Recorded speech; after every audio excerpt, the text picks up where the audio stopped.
Hello! It's me. It's time to chill with great people. I couldn't have said it better myself. It's almost like Sandwich is here with us. Hi, people. Sorry, I'm stretching. Welcome to the stream. It is the ReeCast, and today's ReeCast is bringing back Telling Tales, Weaving Worlds. Since we haven't touched on that in a little bit, I got a specific request. Bud, thank you for the gift sub to Spider. Thank you, thank you. Turn this down in my own ears. It's really loud. Here we go. I got a very specific request about how to name things, which makes sense. I'd never really thought about it, but I do have a process for that. So we're going to dive into that. This is going to apply for fiction, obviously. Like, you can't just make shit up if you're writing like nonfiction. You got to use whatever you got to work with. But if you're writing fiction, whether it's stories, books, plays, scripts, anything like that, I'm going to try and not get too into the weeds on it. I'm going to try and keep it fairly high level. That said, I don't think I'll be successful. And yeah. Hey, Dreamsmaker. Happy birthday, Dreamsmaker. Happy birthday. And also, I thought I saw something on the server earlier when I was just waking up. Hold on. Did I miss it? It's Chris's birthday as well. Let me scroll all the way back up. I did. There it is. I missed it because I was just waking up. All right. Happy birth.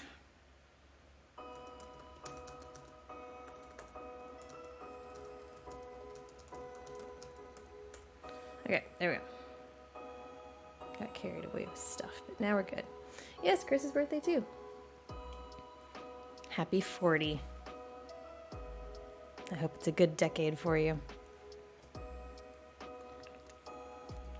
All right, let's talk shop.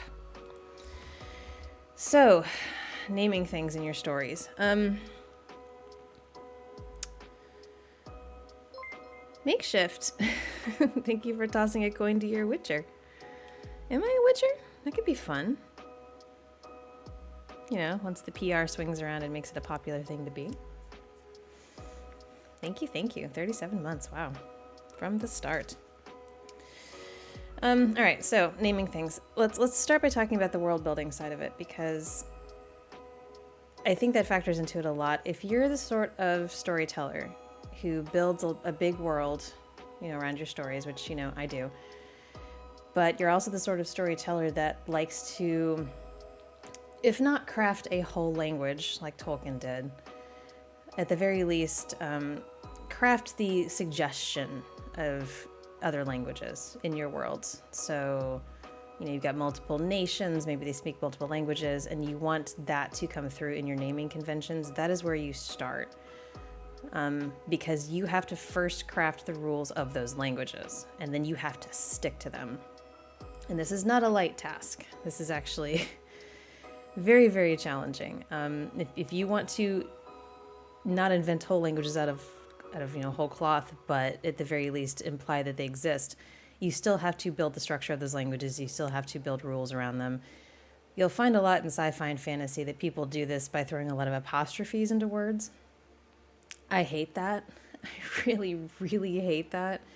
It's a personal pet peeve of mine that writers will just sort of toss apostrophes into words and have that be like, oh, that language just uses an awful lot of apostrophes. And it's like, sure they do, but like, it's not really, you're not really doing much with that. There's so much more room to maneuver with that.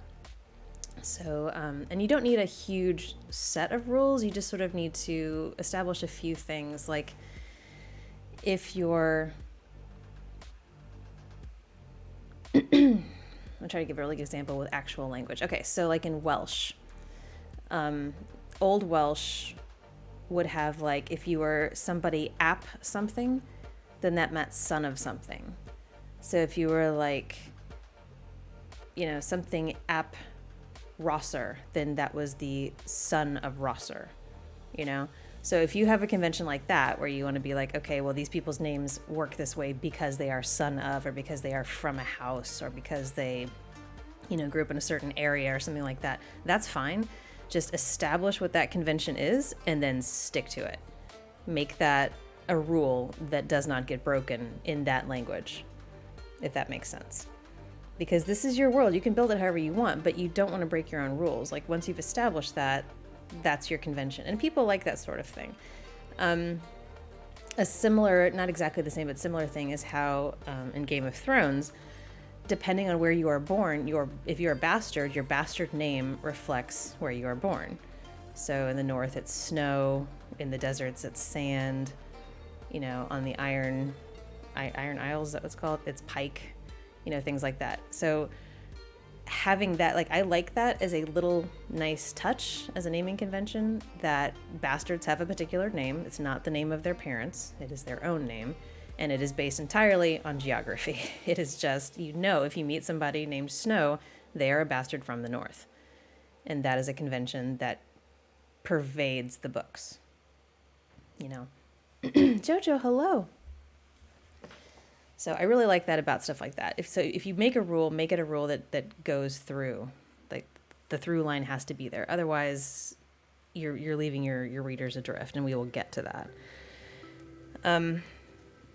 So once you've decided how much of your own language you're incorporating into your story, and how much of that you want to incorporate into the naming of stuff in your story, the rest of the stuff I'm going to talk about is basically just regular English. We're going to assume going forward that whether you're using your own languages in the story or not, the rules are still going to be the same, so I'm just going to default to English for these. So, hello, Starfighter. First and foremost, for the love of God, please keep it simple. Please, when you're naming, and this isn't just for people, when you're naming things, people, whatever, please keep it simple. There's a lot of reasons for this. Thank you for the gift sub to Starfighter. If you make your names too complicated, because some people are very, very clever and they want people to know it. And if you can come up with really clever, complicated names for stuff, that's cool, but you're making it harder for your readers to keep up. You're being unnecessarily clever. And the harder you make your stuff to read, the less people are going to want to read it. It's just science. They're not going to want to. They can see you're clever, but generally speaking, keeping things to a couple of syllables is the safest bet. If you absolutely have to go a long name, find a nickname for it. Like how hippopotamus gets shortened to hippo. That's fine. If you've got somebody with a long, complicated name, sure, give them a nickname that everybody calls them by, because nobody in that universe is going to use their full name, right? Just like we don't here. Use the same kind of rules of language that we use just on our everyday, and that stuff will still apply. And it makes it relatable. Sure, you can have somebody with a long, complicated, stupid name, and then in the story it can be, yeah, I hate my long, stupid name. This is what people call me. And it's oh yeah, we get that. We've all either known people like that or been people like that, where it's yeah, I hate my long, stupid name. Call me this instead. And sure, super relatable. Another thing specifically with people's names that I like to do, this isn't really you don't have to do it this way. If they have a first and a last name, if the first name is long, I make the last name short, and vice versa. So if the first name is Aurelia, okay, well, you got 4 syllables there, Aurelia. So the last name would be something simple like Smith. Aurelia Smith. Because once you get a super long first name and a super long last name, then it's a mouthful, then it's a pain in the ass, and you're getting complicated again. So, Galio, the harsh winds, windy. Or Gale, And Gale would be a clever name for somebody that comes from a place that's got a lot of wind, right? That's pretty clever. Gale would be a good last name for the bastards that come from the windy lands. If you were George R.R. Martin, which none of us are, that's probably for the best. But yeah, I don't like to do super long first names, super long last names. two short names isn't bad. Like, look at Jon Snow and stuff like that. I'm going to use Game of Thrones as an example a lot just because we're currently watching it, so it's very fresh in my mind, but I will try to use other examples too. Jon Snow is fine. It's very short to the point. It like really sells the point that this guy is not, like, based on his name, he's not special.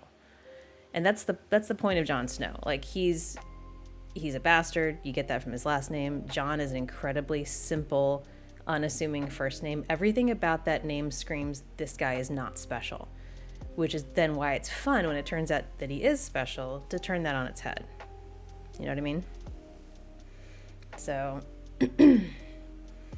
Eximile, oh God, that's awful. I hate that. John Wick, same thing.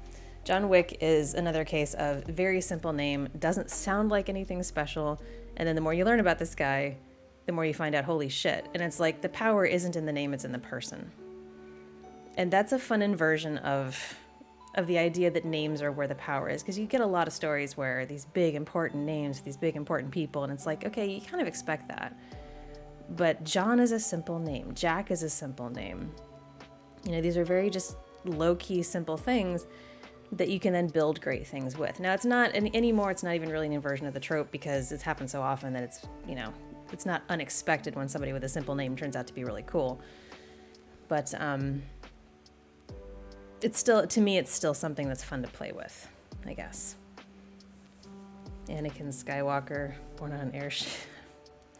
I mean, if you're a bastard in the George R.R. Martin universe, Skywalker's almost too fancy a name. He gives the bastards very simple names like Snow and Sand and Pike and Stone and things like that. So, and you can look that stuff up. It's kind of fun to look up like the basic rules of naming conventions in the Game of Thrones universe because they exist and they are absolute, but they're not complicated. These are simple rules. You can set simple rules for yourself and just follow them.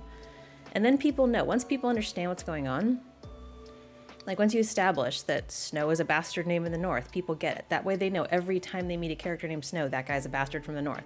Having that rule set and explained to your audience, ideally in a not exposition dump sort of way, but just in a organic sort of way, makes the audience feel more immersed in the universe. They get it. They get the rules. They understand how this works. Okay, this person's last name is Sand. They're a bastard from the desert. They're a bastard from Dorne. You know, like they get it. Rules are clear. We like that. Cloud is a good last name for a Skywalker. Cloud or I don't know. I bet we could think of some others. But yes, I cannot stress enough to keep it simple, especially if you have a lot of characters, because characters are hard to keep track of. And the simpler they are, like you're going to want to make your character stand out through personality and through, you know, their actions and things like that. But the names are the first impression, almost always. So definitely rules are meant to be broken to a point. But again, if you want to confuse and irritate your audience, yeah, go for it. That's the thing. People, a lot of fiction that I read, you can tell that these people are smart and they very much want you to know it. And they want, like, they've got very clever ideas for their world, very clever things. And they want to put it all in there. They want to dump it all in there and be like, look how clever I am. And they're proud. They're very proud of the story that they're telling. What they don't realize is that that story is in their head and they understand it, but the reader is getting it for the first time and it makes no fucking sense to them. And it's like, taking what's in your head, your baby, your creation that you have been living with for God knows how long, and translating it to a version that people can enter into from no knowledge at all and completely grasp and understand and immerse themselves in, that is the biggest challenge. It's not about having ideas. Ideas are pretty common. Most of us are pretty creative people when we get down to it. It's taking that idea and translating it into something that has structure. The structure is fairly consistent, the rules are set, and that people can enter into and say, yes, I understand what is happening. I can follow this. Now take me on this story. Because again, all of this is framework. This is just the framework for your story. Your world, your naming conventions, all of that is just the framing. Everything else that's happening within that world, that is the story you're trying to tell. And if you distract people with your framing, they can't get into your story. You have to open the door for them. You can still be clever as long as you establish what the rules are, and people will go, I get it. And then they feel clever too because they get it. Like, oh yeah, that makes sense. I understand. So Don't make people feel stupid and like spoon feed them everything, but also don't be so clever that you are isolating yourself from the people that are trying to understand what you're doing. And that is a challenge. That's actually a pretty big challenge for writers. So in a general sense, when I'm trying to come up with names for things, for me, it's frequently people because of the scripts that I write. I don't have a lot of names for like items, things like that. That doesn't really come up as much in my writing. It might come up in yours.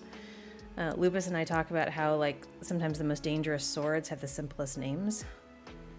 You know, like if you have a really long, complicated name for your sword, it's probably not as scary as a sword that's got a single, simple name. And there's a reason for that. Like, again, we sort of expect the long, complicated, flowery one to be fancy and special. And in the end, it's better if it's not. It's better if it's got a simple name, you know, like Sting or Needle or the Throngler. Maybe not that one. But if it's the shining, glorious blade of Oberon or some bullshit, like, okay, not interested. Like, that's cool, but not interested. Keep it simple. So in my case, when I'm naming things, there's a couple of things I do. One, I consider in universe, like where you enter the story, where the reader is entering the story. The universe already exists, right? You're not creating it for the reader. It's there. They're just stepping into it. Because of that, a lot of the exposition is going to have to be handled carefully because, especially with what I do with scripts, is that the listener is a part of the story already. You are not a passive observer. You are in the story with me as I tell it, and therefore it is assumed that you already know. Like the listener has the information, has the rules of the universe, has the exposition because they have been existing in this universe alongside my character for God knows how long. Which is where exposition gets tricky. This is easier in things like stories and books because you do have the space to actually lay down the background in a way that hopefully isn't clunky, but at least brings your reader up to speed. For a script, you are hitting the ground running. And this can also be true in things like movies because, again, when you're watching a movie, two characters who exist in the same universe are not going to have a conversation about the rules of that universe unless something is changing and they have to talk about it. Otherwise, they already exist there. They already know what's going on. The characters in Game of Thrones already know all these rules. They know what things are. They know where things are. They know who each other are. Like, they have this information. So when they're having a conversation about Ned Stark, let's say, they're not going to say, oh, you mean Ned Stark, the Lord of Winterfell who lives in the north, and just like dump all this exposition. They're not going to do that because they know who he is. So it's up to the writer to help the reader, or in this case, the observer, the watcher, and in my case, the listener, to get that information in a way that is clean and not clunky and still keeps them immersed in the universe. So when I do it, you guys know I like to trickle in exposition in a way that's hopefully as organic as possible. But also for that reason, I try not to give things complicated names. The Registry in the Vampire Roommate universe, that is not the full name of the organization. It is not just the Registry. That is a shortened term for the full name of the government organization that keeps track of vampires among the human population. But because these characters live in this world, they're not going to call it by its full name all the time. Obviously, that's not how people talk. They're going to call it the Registry. And everybody knows what that means because they all live in this world where the Registry is a thing and they know how it operates. And so because you're entering that story with the world already in progress, you get the terms that the people in that world would be using, if that makes sense. So the Registry, the Council, things like that. These are all things that exist in this world with much longer and more complicated names, but nobody would use those names in the course of a conversation. It is up to you as the listener to pick up the pieces as I drop them to you and assemble what these things actually are in universe. And again, it's not hard to do. My character gets a letter from the Registry saying, hey, one of your blood tests came up weird. We need you to come in and deal with this. In that conversation, you figure out, oh God, the Registry, they're such a pain in the ass. They're always poking at us.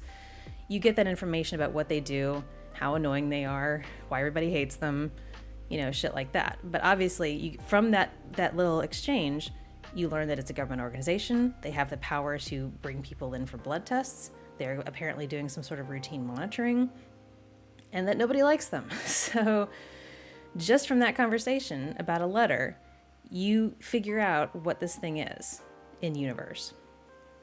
So that kind of thing, that kind of world building around the names of things. Because a registry could be anything. It could just be a list of stuff, a register of stuff. But throwing that little bit of detail around it in context helps people figure out what this thing is. You don't have to dump all the information about your things. Like, don't do this thing where you name something big and elaborate, then you give it a nickname like the registry, and then you immediately do an exposition dump explaining what it is, because then you've undone the convenience you've created. You've created this convenience of a name that's easier to work with, and then you take that away by dumping exposition around it. Like, try to keep it as simple and immersive as possible, because trust your readers. They will keep up. If you give them that information, they will keep up. But to a point. Again, try to keep it as simple as you can. Do werewolves also have a registry, or will the one agency handle both? The registry handles it all. It handles all the supernatural shit. There are sub-departments, though, because it is a bureaucracy, and bureaucracies are dumb and stupid and top-heavy. Because, again, in my universes, certain rules still apply, and they tend to be the same rules that we are dealing with on the daily, which I think makes the stories more relatable. I think having, you can invent an organization like the registry, but putting it under the same umbrella of shitty bureaucracy that nobody likes to deal with makes it super relatable. Everybody knows what that means. Everybody knows what it's like to deal with some shitty government organization that's wasting your time and driving you crazy. We all understand that. So this is just that, making it relatable. This is just that. And therefore, I don't have to explain it because you guys know. All I have to do is put it in context of what that means for the vampires in this universe, which is not that hard to do because she gets a letter, It's just that easy. You've created an organization. You've named it something that's relatable, that people are going to get, isn't complicated, but also is clearly a nickname. It's just nobody's gonna call it just the registry, but it is. That's what you call it in universe. And you know what it does. Just like that, we have this overwatching organization of pains in the ass at the government level who are just sort of there being pains in the ass. But they impact the lives of our characters, and that's why they matter. So, all that said, as far as actually what to name things, outside of the nickname thing, which is my favorite thing to do. And again, acronyms, also good. Initialisms, also good. Like you said, the FBI. CZ pointed out, we call it the FBI, we call it the CIA, we call it the NSA. In context, we all know what that means. In a story, you could have your characters in a dialogue being like, oh God, the CIA did blah, blah, blah, or whatever. If you feel the need to explain what that is, because it's not the CIA, it's whatever you invented, then you can do that in a non-dialogue paragraph. You can kind of dig into that, but you can still do it in a way it's not... Let me give an example. We're going to use the CIA as an example just because it's something that we all know what it is. So let's say two characters are talking about the CIA. You're worried that your reader's not going to know what this is. So then you have a paragraph of explaining what it is. You're not going to want to say, side note, the CIA is, the Central Intelligence Agency, and they operate in multiple countries, and they do, special ops and black ops and, kill dictators and stuff like that. You're not going to want to just dump that information. What you're going to want to do is explain what the letters stand for, but put it again in the context of what your characters are doing. So if they're talking about, let's say they both work at the CIA and they're mad that they had a pay cut or something. You could have a paragraph about, blah, blah, blah, they're arguing about this, they're complaining back and forth, and then the next paragraph could be, the Central Intelligence Agency had long been known for its penny-pinching tendencies despite its massive budget, but while they had no trouble spending money taking out dictators in third world countries, they certainly had an issue with paying their employees enough to eat on the regular. So, just like that, you've got a paragraph that explains what it is, explains where they put their money, so you know what this organization does, and also explains why these people are grumpy about it. Without having to dump a paragraph of basically Wikipedia. That makes sense?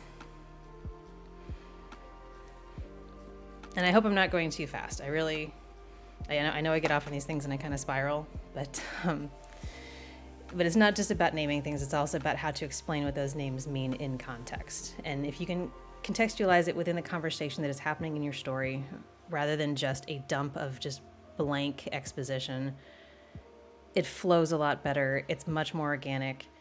And it, again, further immerses the reader. They're not just reading a wall of text about the CIA. They're reading why it matters to these characters in particular and how it flows with the story that's being told. So anyway, and I know I'm getting off a little bit on tangents, but I'm trying to keep it focused on the naming thing. So,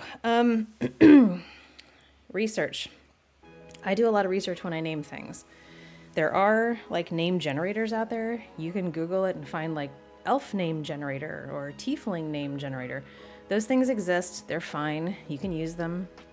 I actually used one for my D&D character, my tiefling. So, but I still chose names, first and last names that resonated with me personally because of stuff that like in my own life. So I tried to keep it personal in that regard.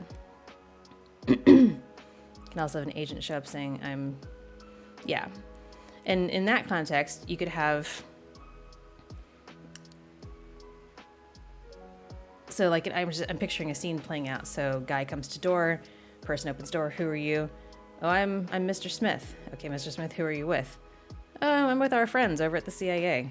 Oh yeah, are you here to harass me? Are you here to put a bullet through my head? Are you here to recruit me to go help you put bullets through other people's heads? What exactly are you here for? And again, just like that, you know this person's annoyed and you get an idea of what the organization does. See how that works? Nobody has to say, we at the CIA go about killing dictators in third world countries. Like, you just establish it through this grumpy dialogue.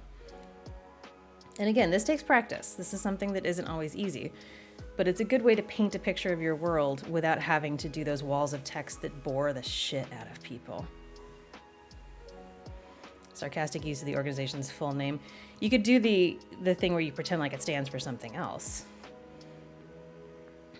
So, oh, CIA, you mean like crackpots in action?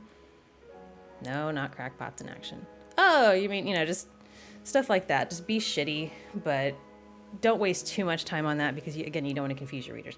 And this is all, we're talking about the CIA because we know what that is, but in your story, I'm going to assume it's an organization that people don't know what it is. So it's often better not to try and confuse when you're using an initialism that people don't already know, I guess. Okay, research. So when I do research, I do a couple of things outside of the name generator thing. I don't use for my own stories. I only use that for my D&D thing, but it does exist. And if you're in a hurry to name a character for like a D&D campaign or something, those don't suck. Just know that the names they generate are based on a fairly limited database of existing names, and other people will probably use those same names at some point, so just keep that in mind.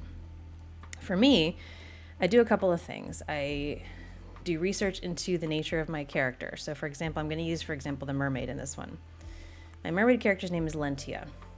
She's named that because I did some research. So remember, in history, the theory was that what sailors thought were mermaids were actually manatees. That's what they think sailors were looking at when they thought they were seeing mermaids, manatees. So what I did was I went into the list of, you know how with science is kingdom, phylum, class, order, family, genus, species. I went into the families of manatees and started digging into like the different scientific names of different types of manatees. And I found one that was extinct, and its name had Lentia in it. It was like Lentius something. That's where I got her name from. So the mermaid's name is tied into an extinct species of manatee. It's obscure, and nobody's going to know that just by listening or reading the story. But for me, it makes sense. And if there's like one person out there who's like a manatee researcher, they're going to get the joke. Like, that's for me more than anything. But it also helps keep me focused. It guides me a little bit as far as what I'm doing and what I'm trying to, like my own naming conventions. In this universe, she is named after a species of an animal that people used to think were mermaids. Lentia is close to Atlantia. No, not in my head, it's not. But I can see why you might think that. That's not an intentional thing. And I wouldn't, like Atlantia, it's not a thing I would think of. Atlantis is. So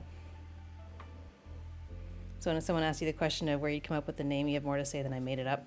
I mean, for me, it's almost harder to make names up out of the air than it is to use research like this and figure something out.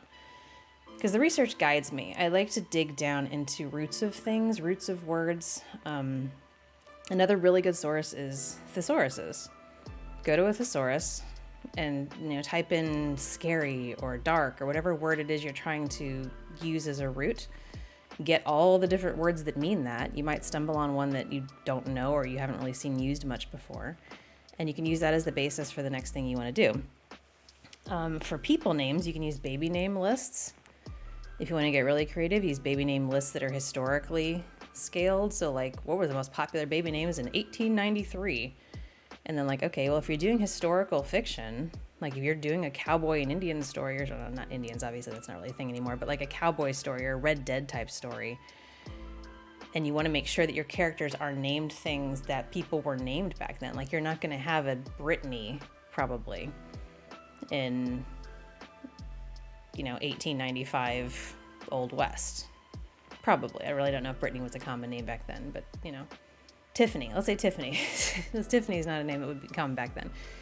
On the other hand, Mary. Mary was the most common women's name for decades, at least in the English-speaking world. Just decades. Thought all the thesauruses died out ages ago. Ha ha ha ha ha ha ha. Vader means father. Yeah, and it's not pronounced that way, which is the other like sort of little tickle there. And I was gonna say Google Translate's another one that I have used.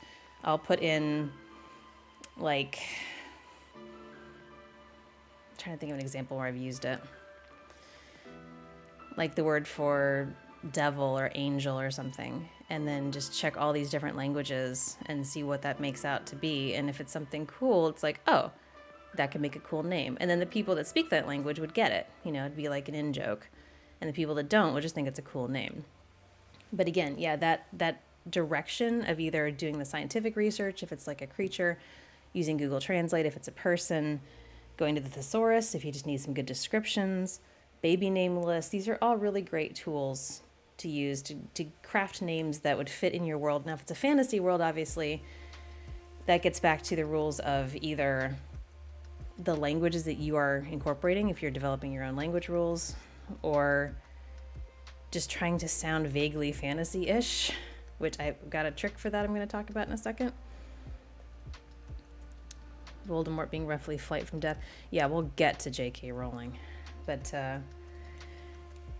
Spark Mouse. Yeah, like that. Like, these are all based on something. They're not just made out of the air. People are not pulling these names out of nothing. They are coming up with tools. And Latin roots are a really popular one to use. Almost too popular at this point. Latin is becoming a little overdone for naming conventions, but you can still do it. With Lentia, it's like, okay, but this is the Latin name for an extinct manatee, so I feel like it's safe. But yeah.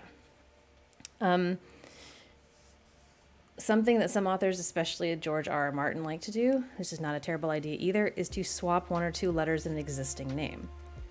So instead of Edward, it's Edard. Instead of Richard, it's Rickard. Things like that. Very simple single letter swaps that create a new name, but it's a name that is still familiar. It's a name that your reader can still relate to. Like, oh, okay, Edard is basically Edward. Got it. Because he still goes by Ned, which is short for Edward. So it's foreign enough that you know that it's different. That one letter swap makes it different, but it's familiar enough that your reader is comfortable.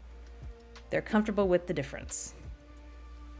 So something as simple as that. And again, that's kind of a recognizable trick now that he's done it, and a few others have too. But it's not a bad one to use because it keeps that comfort level for your reader, so they kind of know what's going on. They kind of recognize the name, but not really. But it's not like when you put in 47 syllables and 800 apostrophes and expect them to know what the fuck that means. They're not gonna. Like, keep it in a plane where they can feel like they belong there, and then they can come with you on this story. If they don't feel safe belonging there, they're not going to be able to do it. Like, that's really all it comes down to. No matter how clever you think you are, if you make your names too complicated, people cannot follow.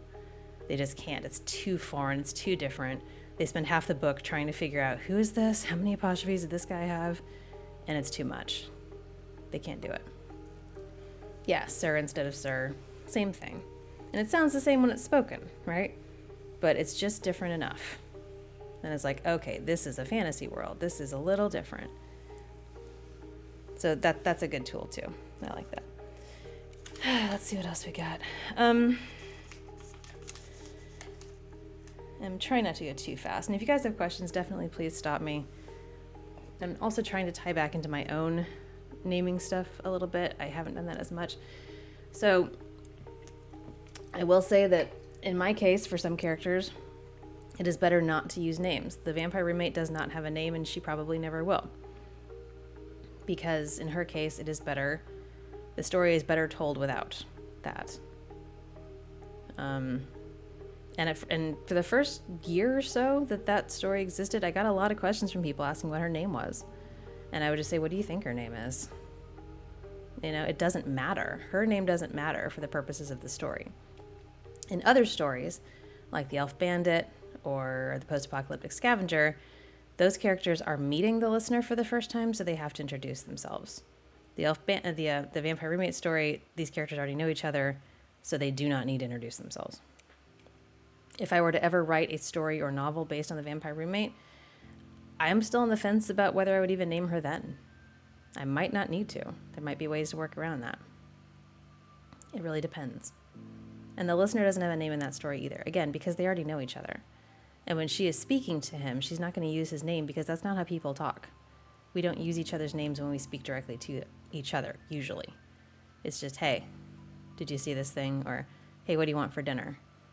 You know, people don't, unless you're trying to get somebody's attention, and even then, half the time you don't use someone's name when you speak to them. In the Vampire Roommate series, the way the dialogue works is that my character is always speaking to the listener's character. Like, that's how it works. So very rarely does she talk to other people off screen. And even then, the listener is still there for that. So, because that's one of the restrictions of dialogue-based role plays, is that anything that happens where the listener is not cannot be observed, because the listener is the hub of that story. You as the listener are in the story, and if a conversation is happening where you can't hear it, it doesn't exist for you. Because otherwise, what would be the point? Like, you're in it, so you have to be present for these conversations, otherwise you don't get the information.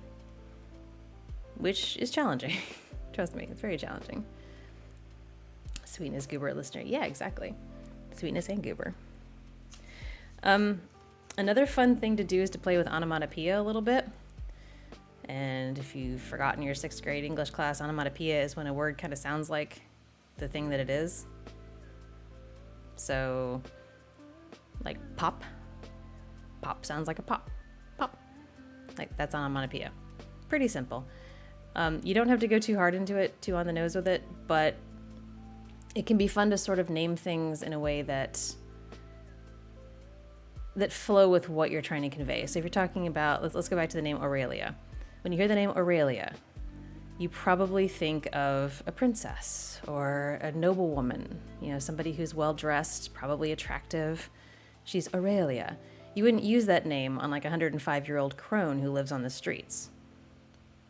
Probably, because that would be jarring, right? Unless you're trying to jar people, in which case, sure, go for it. But like, in a general sense, you sort of want the name to paint a picture of what this person is, who this person is, because it helps. Another example I saw when I was doing research once was a Wookiee. Like, we all know what a Wookiee looks like, right? But doesn't the name just kind of convey Wookiee? Like, when you think of a Wookiee, it's a Wookiee. You know, like, of course we know what that is. It just sort of goes with the furry, full body furries Wookiee. You know, it just sort of, it fits. You wouldn't give a full body fursuit person an angular, hard name. You know, it wouldn't fit. If something is soft and furry, you give it a soft furry name. If something is hard and angular, you give it a hard angular name. Tom looked at Jack, makes it easier. Yeah, third person writing can make it easier. Even first person writing, it's the form of writing that I do, these one-sided audio role plays, are probably the most limiting as far as all of this. Being able to share exposition, being able to address different characters, being able to paint a picture of what's going on around, because only having my voice to tell the story with, and also assuming that the listener already understands what's going on because they're in this universe already, like, that is very challenging. Trying to convey stuff to you guys in a way that implies that you already know it, but we're just talking about it, as opposed to just being like, hey, here's all this information that you don't actually have, but in universe you definitely would, so it makes no sense that I'd be telling you this right now, but anyway, here we go. Like, it's extremely challenging, and if you want to challenge yourself as a writer, it's a fun exercise to try and write for this format, because it's a lot different. I was never, until I started doing this work, I was never a script writer, I never wrote this format, and sometimes it gives me a hell of a headache to try and be like, how am I going to describe this scene in a way that you guys are going to get it? Like, how can I soundscape it? Maybe if I add some background sounds, if I do this, if I do that, maybe you'll feel immersed, maybe you'll get the idea, but I can't just say what's going on. So yeah, it's a very, very limiting format. Writing things like short stories and novels gives you a lot more flexibility to describe scenes, describe facial expressions, have more than one person talking, you know, things like that. Even what's going on in the heads of the characters. You can get your third person omniscient going, where you're describing their thoughts, describing their feelings. These are all things I can't do in my format, but you can. So definitely use those tools. Droid names. Yeah, droid names are a fun one too. And again, they are droid names. They use letters and numbers. They are model numbers, basically, you know? Like, and that makes perfect sense for droids. You wouldn't name a droid something like Puccina. Like, it's not gonna, that doesn't fit. You have to, within your universe, the rules should at least make sense. And in the Star Wars universe, droid names absolutely make sense. They are model numbers. Clone Trooper nicknames are awesome. And that's another great situation where, you know, a single simple nickname tells you a lot about a character, tells you a lot about who's who, what they do, what they're known for, and then you can build that out around with their personalities as the story gets told. So yes, and you go into that story with those nicknames already established, but then you can do the thing where you come back later and show how they got their nicknames, or you never even have to do that. You don't have to. Once you've established that these characters have these personality traits and they act a certain way and that's how they got these nicknames, you know, once that's established, you don't really ever have to explain it. You can if you really want to, but you don't have to. Wow, that's a loud car. Oh, it's a truck. Oh, I'm sorry about your tiny penis, sir. You could have that looked at. Soda, hello. Welcome. We are vibing it out with naming conventions, which I promise is more interesting than it sounds. In some novels, they say R2. They say that on the packaging of the toys. They will say that in a lot of places. And you're right. The letter R and the number 2, it makes more sense for the context. It is R2D2. He is a droid. He is named that way because that is his model number. People do not get named that way. Droids do not get named with normal names. This is the rule. This is the rule in the Star Wars universe that has been established, and they stick to this rule. Lupus tattled on you to me? About what? What did Lupus tattle on me now? Son of a bitch. I fucking wreck that bastard. Last night. Oh! She's so good. Yes.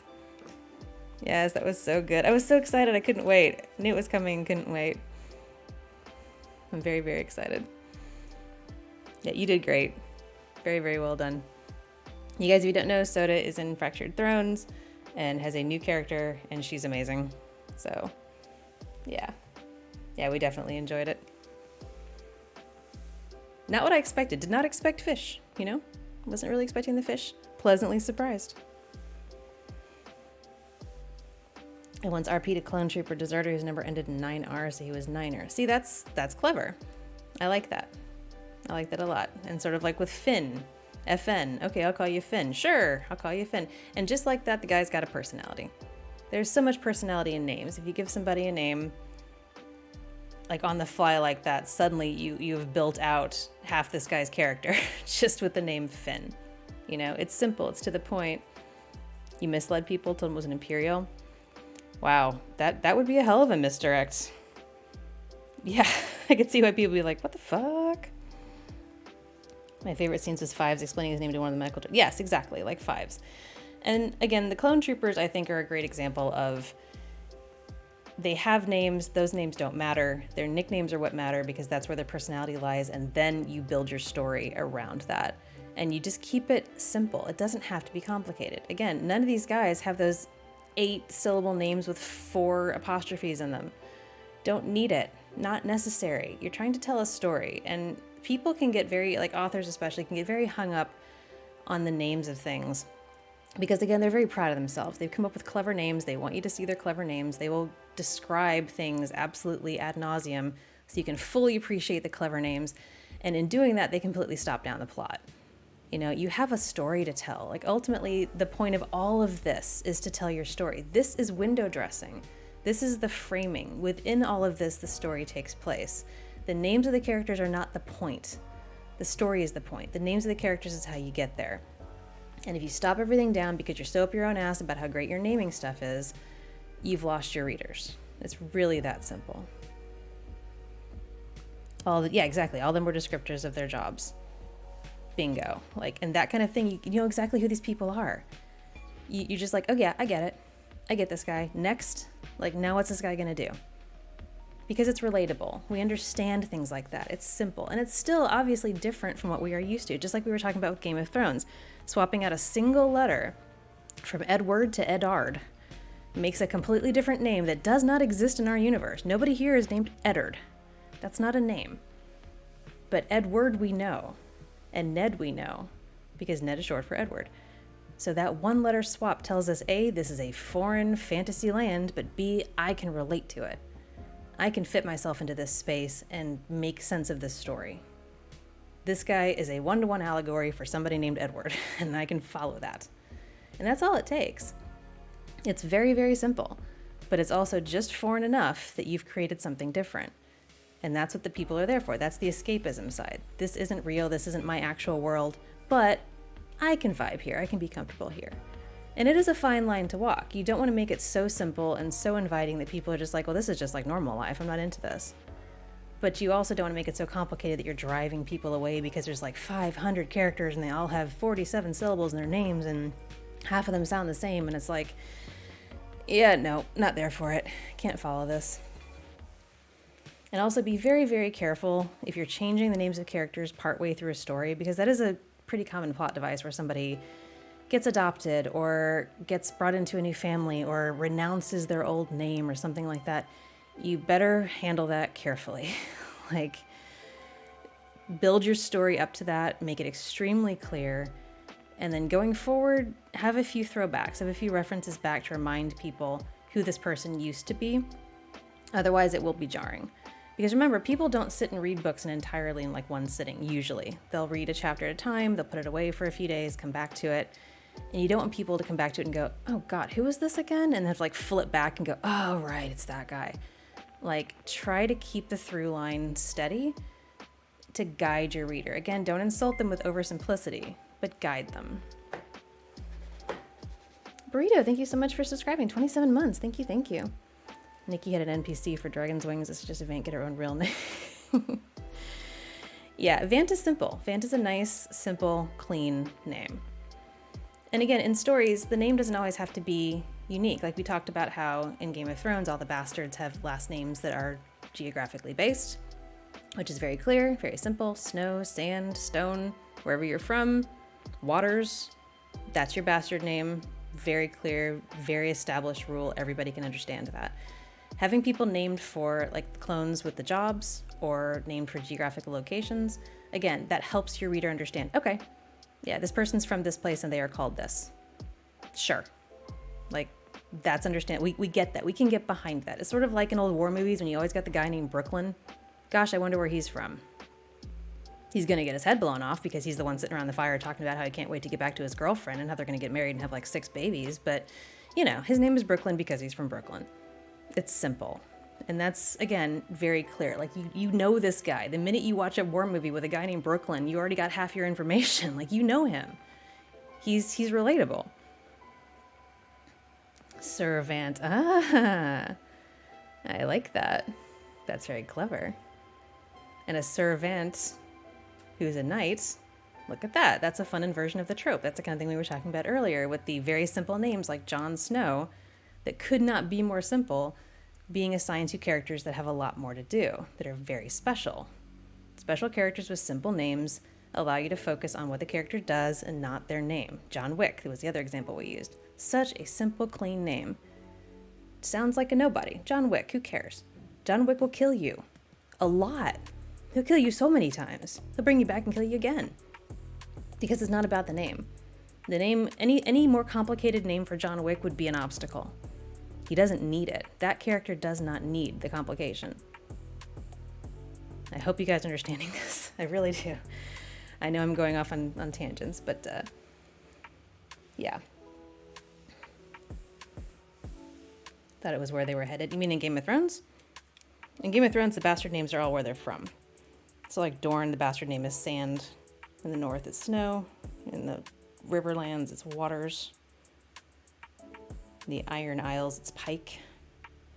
Lupus and I just had this conversation the day because we were watching it, and I was like, are they all Snow? He goes, nope, just in the north, and he pulled up a list of all the different bastard names, which is cool. I was talking about Zombieland. Yes, Zombieland, same vibe. Just naming people about where they're from, or where they're headed, or, you know, whatever. It also, in a context like Zombieland, and they do get into this a little bit in the movie, it helps dehumanize a little bit. Just a little bit. Like, obviously you're still connecting to these characters, but you're not so connected that you're going to be brokenhearted if they get eaten. And they do that on purpose. Like, not getting too attached is important in a life or death situation. Same goes with the war movies, most zombie movies, post-apocalyptic movies. You get a lot of cases where characters are like, I don't care what your name is. Because you all know this. If you give something a name, you start to care about it. This goes with animals and stuff too. Hell, go stand in a grocery store next to the chickens, and if somebody picks up a whole chicken, just say, oh yeah, that one's Tammy, she's great. See if they eat it. They might not. The minute you give something a name, people are all, I don't think I want to now. Like, yeah. Naming is connection. Naming makes us give a shit. So using places, using numbers, things like that is a great way to give people character, give people personality, help build out who they are without that attachment, which you will still form over the course of a story. You still form that attachment because like a word like Cleveland becomes a name. It is a name. It's a name for a place, but it becomes a person over time. You can't help it. Once you get to know people, whatever you call them, you know, that's a name. You relate. But at least initially, it's a great way to sort of keep that barrier up so you don't get too terribly attached, just in case. Yeah, it never really works though. Tammy, my favorite flavor. Yeah, she was one of the fatter ones on the farm. Highly recommend. Do not do that, Vod. Do not fucking do that. Don't stand in the grocery store and put people off their food by naming things. And it's extra hard for me here because here lamb is a big thing. I do not eat lamb. I don't eat baby animals. But boy, do they eat a lot of lamb here in Australia. And I don't judge people who do. But there's a lot of lamb in the grocery store, and I want so badly to fuck with people when they buy it, but I can't. Can't do that. Can it be good? A fun nickname. Well, yeah, and that's like the clones. The clones in the Clone Wars. They're all nicknamed, but it also, as much as it helps us understand who they are and what their jobs are, it's also more relatable. You know, nicknames are a thing. We take long names and we shorten them. We take people's, like, I went by my last name a lot in high school among some of my friends because they just, I played soccer, but that wasn't why. It was just, they wanted to. You know, it was like, oh, okay, sure. Call me whatever the fuck you want. And then Ree, the name that you guys know me by, was a nickname that my best friend in kindergarten gave me and called me for the rest of time. So I've always been Ree, at least to her. And a couple of other people, but mostly her. So, no, do not go fucking around with people in the grocery store. Stop it. Stop it. Oh my God, Vod, you're going full PETA. Quit that. Okay, so we talked about naming things vaguely how they sound, soft names for soft things, pretty names for pretty things like that. You can fuck with this. Like I said, you can take a street crone who's all wrapped in bandages and name her Aurelia if you want to. Just be aware, the more you do that, the more you're going to throw off your audience. And that's fine if you want to keep them off kilter. It's like the literature version of a Dutch angle, but like, be careful doing that, because again, so many writers are so up their own asses about how clever they are. And at the end of the day, it's not about that. Yes, you're clever. Yes, you've got good ideas. Can you tell them in a way that keeps people interested to the last page? That's all that matters. Even if you're oversimplifying, even if you're like, oh God, this is so simple. Like, you'd be surprised. I've talked to some writers who are, published, and they say that frequently the editing process, what gets them, like, confuses them the most is that their editors be like, this is too complicated, you need to make it more simple. And they'll be like, it is so simple. Like, how is this not already so simple? What's so hard about it? And it's because it's their story and they've been living with it in their head for years and they understand it. But like, an editor who's reading it for the first time can spot the places where people are going to derail and say, no, you need to clear this up. You need to make this more obvious, blah, blah, blah, whatever. But it's always completely baffling to the author. Like, they were like, I had no idea how many little places needed clarification, how many little places need simplification, until an editor looked at it. Like, no idea. That's the number one thing that happens in an editing process, especially with fantasy and sci-fi books, is that clarification stuff. Even if you think it's clear as day, and oh my God, I'm spoon feeding this to people, you're probably not. You're probably actually more complicated than you realize. So, you wrote a story about cats. The mother doesn't give her kittens names, only numbers. Naming things is a human thing.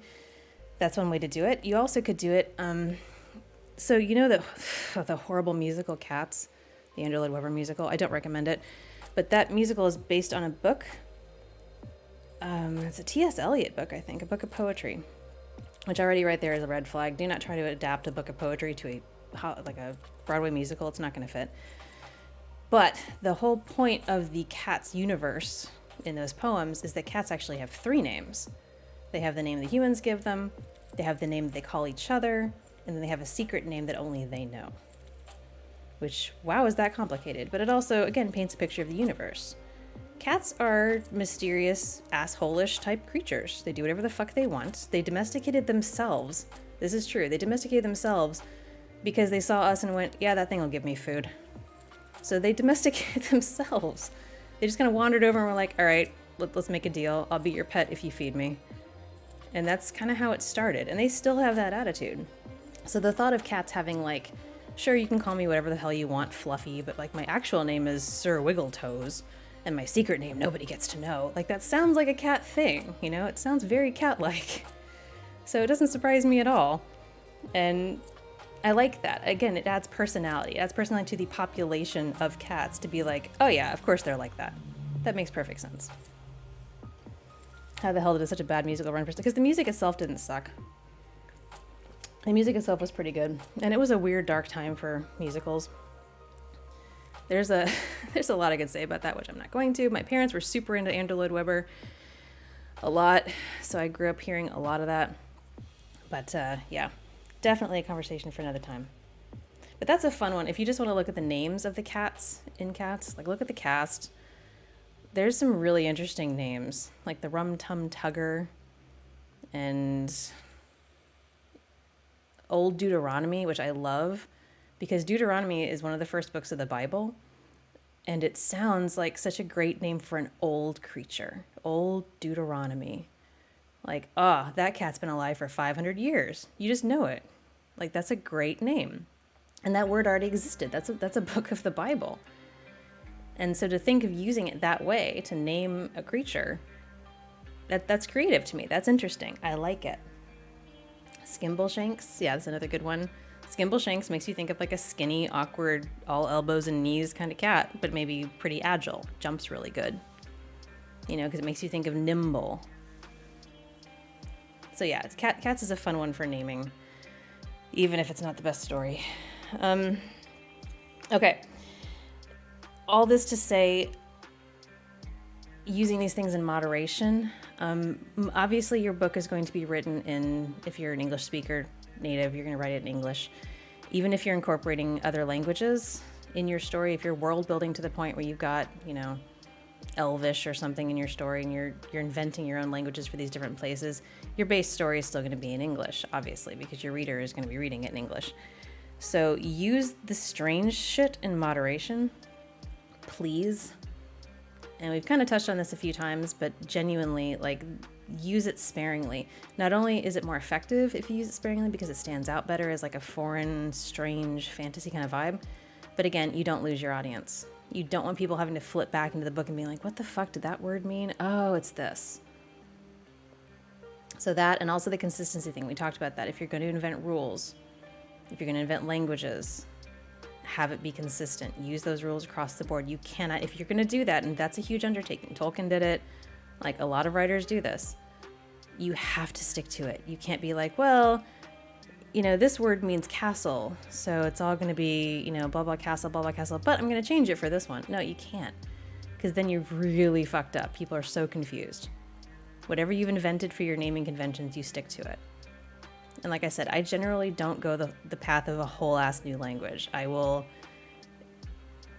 tweak words. I will use Latin roots. I will use Google Translate. I will come up with different things like that, but I will not go whole hog into a new language. I don't have the time. Old Methuselah would have been too on the nose. Yeah, probably. But Deuteronomy, that's pretty cool. I like it.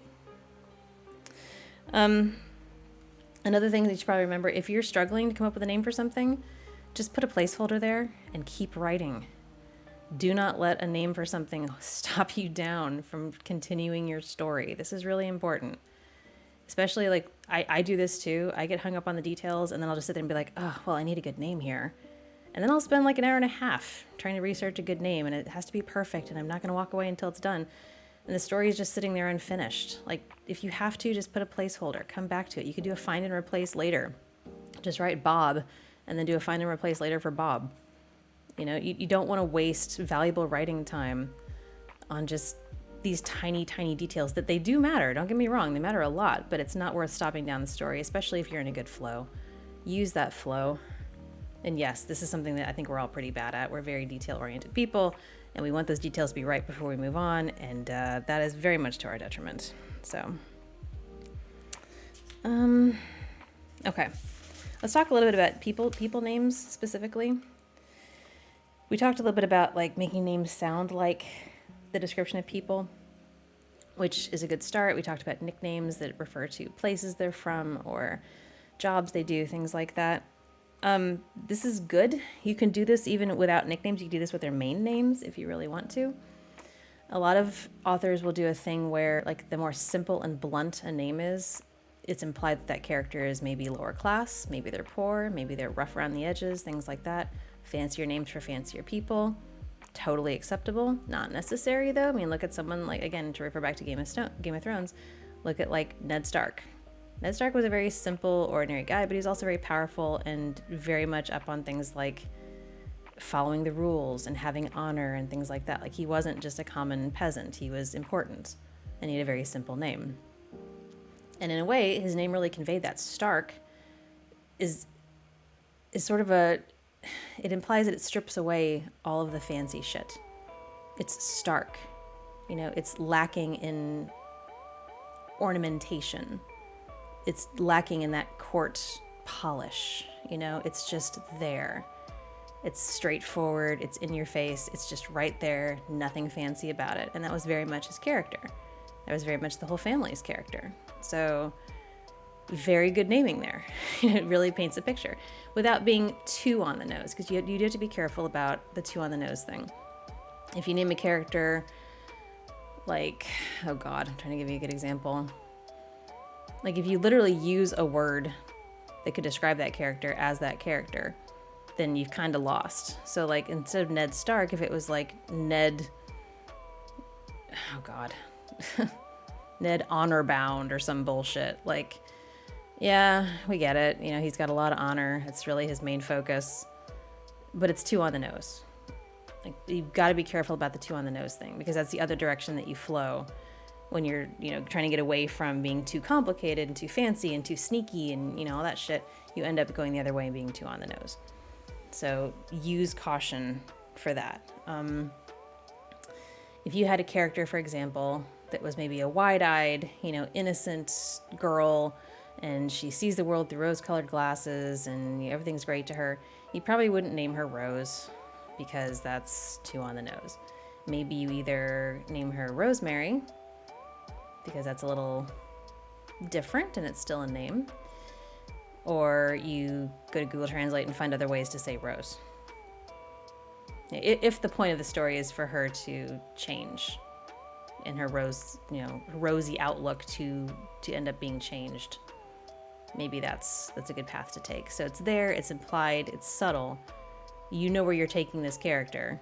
Her name matters because it's part of her story, but it's not so incredibly on the nose that people go, oh yeah, I know where you're going with this. She's not going to be rosy outlook forever. I get it. And it's like, okay, yeah, he gave away the game. Okay, next. Gonna handle this a little gently. Ethnicity. I'm gonna start by saying, and we've had this conversation before, when it comes to fantasy and sci-fi, obviously you control everything. This is your universe, these are your rules. Be very, very careful using existing, our world ethnicities as guidance for names.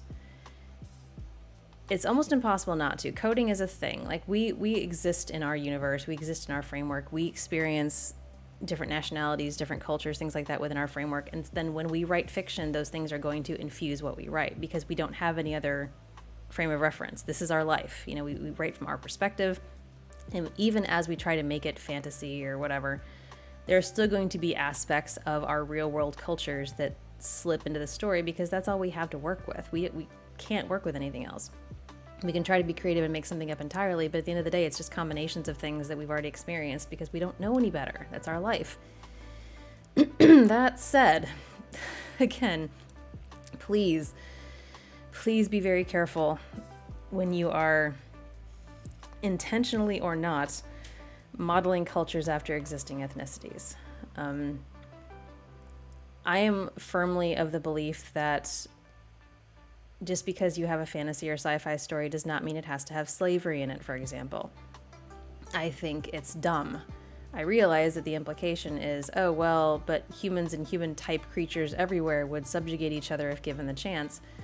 Maybe, if that's what you truly believe, sure. But I've never understood the argument of, well, it's historically accurate to have slavery. And it's like, historically to who? You invented this world. You could easily make it so that this world never had slavery. That's entirely your prerogative. You don't have to do it that way just because humans did it that way. So if we bind ourselves to these, quote unquote, historical accuracies in stories in which we can literally do anything, then we bind ourselves in unhealthy and unpleasant ways because it very much limits our perspective, and it also leads us down those paths of frequently, not always, but frequently using aspects of different ethnicities that we should not be using, or worse, speaking on behalf of cultures that we are not a part of. And that's the trap you fall into. If you are writing a story from the perspective of a fantasy race that is suspiciously like a traditionally subjugated race here on Earth, and you are drawing a lot of inspiration from that culture, and then you are speaking on their behalf in your story, you're going to get shit for it. And rightly so, because that is not your culture. And people are going to see the parallels, especially if you do it too heavy-handed, which a lot of people do. They're going to see the parallels, and they're going to be like, yeah, no, you don't get to do that. You don't get to represent and speak for this population. And why couldn't you just come up with something different? Why did you have to model it after us? And blah, blah, blah. It's a slippery slope, and you got to be very careful. And I think a lot about Star Trek with this. I think a lot about Star Trek Aliens because there are aspects of different cultures in many of the Star Trek Aliens. But what they tend to do is focus on a specific personality trait more than a specific cultural thing, and have that be the hub and then grow from there. So for example, Klingons. Klingons are all about honor and violence in that order. And then you build their entire culture out from that. You build out this culture of, yes, they have, ruling councils, but they also settle a lot of their disputes with physical combat. They have a thing about not dying in battle being a terrible thing. Like, you want to die in battle so you can go to Sto-Vo-Kor and, have an honorable warrior's death. Culturally, they believe that once you are dead, your body is just a shell, and there's like no funerals or really anything to speak of, because your body, yourself has left your body, and there's nothing left, and there's nothing to bury or do anything with, just dispose of it, which I think is kind of fascinating. So there's a lot of aspects of Klingon culture, but when you look at that, you can tie pieces of that to different human cultures, but no one culture so much so that you can go, oh yeah, those are just an allegory for, insert culture here. They're very careful about that. There's a little bit of Viking in there, but not too much. And using cultures that no longer exist anymore can be safer. Like, if you want to base things on like Greek mythology or Vikings or ancient Egypt or something like that, can be a little bit safer, as that is no longer a cultural thing that we need to be respectful and careful of. But you will still get flack if you are not incredibly careful in how you handle those things. When I do mythology audios, and I've talked about this before, I do so much research to the point where I drive you people nuts, because and I've said this a million times, but if you're new here, when I was doing the Helen of Troy series, I had about 47 tabs open on Chrome of research, and I would come into the Discord every day and like beat my head against a wall with just how annoyed I was at the research. But by God, I was going to get that shit right. I was going to get it right as I could, even though there's conflicting accounts, because it's all, epic poetry and oral history and things like that. But by God, I was going to get it right down to like the street layout of Rome for the episode where they were roaming about in Rome, trying to get to the Vatican. Like, I was doing everything I could to make it accurate. And I even sampled some sounds from the streets of Rome for the background of that episode, so that it would sound right. The background voices would be in Italian, things like that, because otherwise it's not immersive. Otherwise it's wrong. So even for the mythology and like history stuff, it can be very important to do a lot of research. And for me, that's almost harder. That's harder than writing something fantasy or sci-fi, because you're constrained by the rules that already exist. You're not making your own rules anymore. You have stories that exist already to draw from. You have history that already exists to draw from. And you can't just make up your own shit in that context, because it's there. You have to work within that space. And if you don't, people will make entire YouTube videos about how Hercules was not at all historically accurate, actually. And it's like, no shit, it's a Disney movie, but like, people will spend so much time breaking that down. All the things that Hercules got wrong. Well, for starters, I'm pretty sure people weren't 2D animated back then, but sure, let's go from there. So yeah, if you want to be accurate, if you want to operate within that historical or mythological space, the rules exist already and you have to play by them, or have a really good reason why you don't. Like, say for example, you do time travel or some shit. Okay, so you're bending the rules of space and time. How is that impacting the history, and how is it impacting your character's interaction with the history? Also, don't write time travel stuff. Oh my God. Time travel is such a goddamn headache. Like, from the science side, I don't recommend it. Unless you're just one of those writers that's like, every time there's a time travel plot, it breaks off into a separate timeline, and therefore never the twain shall meet. Sure. I think that's the Back to the Future theory of time travel, actually. But yeah, no, time travel sucks. Hello, Heimdall. Welcome. Yeah, the heated discussions about, history versus like movie history or story history. Just be careful operating within existing frameworks, and be very, very careful operating within existing current cultures. Draw your inspiration carefully. And like, again, with the Star Trek aliens, because I'm a huge fan of Star Trek, you've got like the Ferengi. The Ferengi's single defining characteristic is greed. Like, all of these things have a single, like, 1 or 2 word descriptor. Greed. Ferengi are greedy. They like money. They're not meant to represent any particular culture. I know there's people that make connections between them and certain cultures, and those people are awful and should burn in hell, but like, in isolation, Gene Roddenberry was a very optimistic guy. He genuinely believed the future was going to be a wonderful, beautiful, hopeful place where people could work together and there wouldn't be poverty or hunger. And he was just aspirational as hell. Love that guy. So, too many paradoxes in time travel. God, you are so correct. Hate it. So the Ferengi are greedy, but then you build their culture around that. They have the rules of acquisition. Just massive list of how their culture functions based entirely on greed. But at the end of the day, they're not all bad either. Like, you've got some great Ferengi characters. Quark was one of my favorite characters in all of Star Trek because he had such personality, and he frequently would face conflict between his Ferengi nature of greed and selfishness versus his learned nature of looking after his friends and communal good, which he wasn't familiar with. So that's a fun point of conflict within a character. He's from a culture of greed. How does he adapt to a world where it's the complete opposite, and how does he find happiness there? That made for a lot of good plots. Nog was the better Ferengi. Yeah, Nog as a person was better, but Quark had better stories. Quark had growth. Better growth. Not that they all didn't have growth, but better growth. Also, to touch back on the cultural thing just a little bit, there's a lot of debate in academia about the difference between positive representation of cultures and cultural appropriation of cultures. Because cultural appropriation in a vacuum is not a bad thing. It's just taking aspects of one culture and using it in another culture. And that's, in isolation, just a very neutral thing. But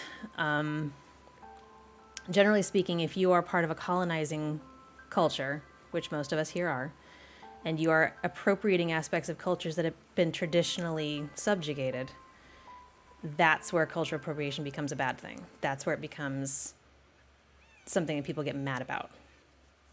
So, like, nobody gets mad at traditionally subjugated cultures basically using aspects of the cultures that held them down for so long, because that's kind of the lot they had and it was terrible, and that's fine. That's still cultural appropriation. It's not their culture. It's the culture of their colonizers that they're using. Nobody has a problem with that. That's fine. It's the other way around that's the problem. So keep that in mind, as we are mostly all colonizers here, whether we like it or not, that taking aspects of those cultures, it's very difficult to do so in a respectful and positive representation way without being accused of the bad sort of cultural appropriation. It's very, very difficult to do. You have to be careful when you are using real world models for your fantasy stories. So keep that in mind. Melting pot versus stew. Sort of. It's the problem is colonialism is a thing, worldwide. Every culture on this planet has been touched by colonialism, either being the colonizers or being colonized. And there have been, untold numbers of revolutions and independence days, and it's a lot. And the cultures have tried to evolve past those things. A lot of them have tried to continue to retain their own flavor, their own style, their own culture, past the point of being colonized. And it's very hard to do because that colonization does impact. Entire cultures have been wiped off the map by colonization. So, like where I grew up in the Midwest of America, there was a culture called the Cahokians. They were Native Americans. They built massive burial mounds. And at the height of their power, they had huge cities of like tens of thousands of people. And then colonialism happened. And now, to this day, they still excavate the mounds. The burial mounds are amazing. They drag you on field trips to those when you're a kid living in the Midwest, but as an adult, I appreciate it. And those are ongoing excavations. Those are amazing archaeological things. But, the pre-Columbian cultures suffered a great deal and no longer exist in a lot of places. So, take another sippy sip. Along those same lines, but less objectionable, we were talking about historical context with mythology and things like that. A lot of you guys, myself included, like to tell stories that are set in actual historical areas, like the Old West or ancient Greece or the 1920s during Prohibition, things like that. When I tell those stories, like I said, I do a lot of research. when I did my bootlegger arc, my bootlegger story arc, which was an Olympian patron that had that idea. He wanted to do a story about bootleggers. So I dove into the research. I learned about women bootleggers. I learned about the jobs they did, how much work they did. I immersed myself in 1920s slang. Those stories have a lot of 1920s slang in them. If you listen for it, there's a lot. But contextually, you know what she's talking about because there's always the context clues to let you know. And I did my best to make sure that I did a fair depiction of that time period, which again, it's just like a 10-minute audio. It's just a 10-minute dialogue audio role play set in that time period, but I still want to be true and respectful to that time period. And the same goes for you guys. Like, you don't necessarily want to spend days, weeks, or months doing the research unless you're just really into that thing. But you do need to be respectful of the time period. You will get pushback if you don't. Mostly calling you lazy. It's not fair, but like, when it is fair to a point, but like if you're setting your story in an existing time period and that time period exists, we have records of it, we know how things were done and said and spoken and, eaten and things like that. There's zero excuse to not do that research. And to bring this back around to my point, the same goes for names. Nobody in, ancient Greece was named Steve. You're not going to find a Steve sitting on the steps listening to Socrates wax poetic about the nature of existence. Steve wasn't there. So, Kalana, thank you for the hydrate. And Kalana the beautiful goober, thank you for the goober redeem. And thank you for being here. Is Bootleggers finished? That's up to the Olympian patron in question. I know there was more of that story that we talked about telling, but it's really up to him if he'd like to tell it. That's totally fine. I like to take breaks when we start getting off on these series, because a lot of the Olympians have stories that they would like to tell as a series. The Florist Nymph is one. That was zombie bears, and this one too. So there's a few like that. I try not to, at this point, I'm trying not to let the series get too away from me. Like, if we're gonna do a series, I like to space it out pretty nicely, like not every month be another installment of that same series, because I think that has the potential to get a little stale. And I think that it helps the patron actually to mix it up a little bit and try and flex their brains a little bit too and work together to be creative in some other way. Because again, it's easy to stagnate. Steve the Centurion. Yeah, exactly. Poor Steve. There was a Bill and Ted in ancient Greece. Dust, wind, dude. Hey, Socrates. I love that movie. And I showed that movie to Lupus for the first time when we first moved into this house. I was like, you need to see this, man. So now every so often one of us will look at the other and go, had wooden teeth, chased Moby Dick. So anyway, yeah, stagnant, exactly. If you're going to tell a story in history, do that research. Please, I beg you, do that research, because you will get criticized if you don't. If your story gets read by anybody with any knowledge of that time period, they will rip you to fucking shreds. And that was something I was afraid of when I was doing like mythology stories and history stories. One of the reasons I do so much research is that, A, I really like doing research, but B, I want to make sure that nobody who listens to my audios is going to go, hey, that's not how it happened then.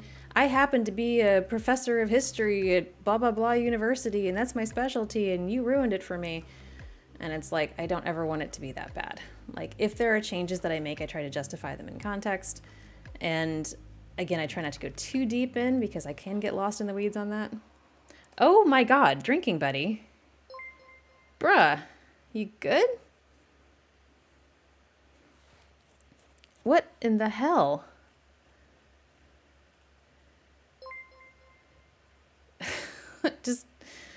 Well, that came out of nowhere. Here comes chaos. Chows. You made chows. Wow, okay. Jesus, that completely derailed me. Whew. And if you want to derail your speaker today at this TED Talk about naming conventions, do that. Whew. I will drink to drinking buddy. Yeah. Raise a glass. I'll raise a hype emote because I don't have, well, I have my Diet Coke emotes. We have the Diet Coke emotes. If you guys want to raise a glass drinking buddy, the Diet Coke emote is in there. Jesus. Whew. Anyway. Where was I? We're talking about history. Yeah, we're talking about history with names. I'm trying to get back on track. This is where a couple of things can be very useful to you in your research. One, the baby name list we talked about. Go to that if you're setting your story in like 1893 and you want your characters to be in their 20s, go see what the most popular baby names were in 1870. Like, again, don't check the year you're setting your story. Check the year, 20, 25 years before that. That's your characters, right? Check it then. And that's how you can name your characters. Try to avoid incredibly on-the-nose bullshit stereotypical names. Looking at you, J.K. Rowling. I fucking hate her naming conventions. She is lazy. I'm honestly surprised she didn't name the Irish kid Guinness Car Bomb or some shit. Like, she's just... she's so bad. Like, you can tell she put some effort into some of the Latin here and there, like Remus Lupin. Okay, that one's pretty good. But most of the students... no. Guinness Macarbomb. Yeah, exactly. Exactly. Or Guinness Potato Famine, or whatever. Like, it's so on the nose. It's bad enough that she made the Irish kid the one that blows everything up. And you know that was intentional. Yes, amazingly offensive and also lazy. And again, not every name in her universe does that, but enough of them do that it's just... She got something from a cemetery. That also doesn't surprise me.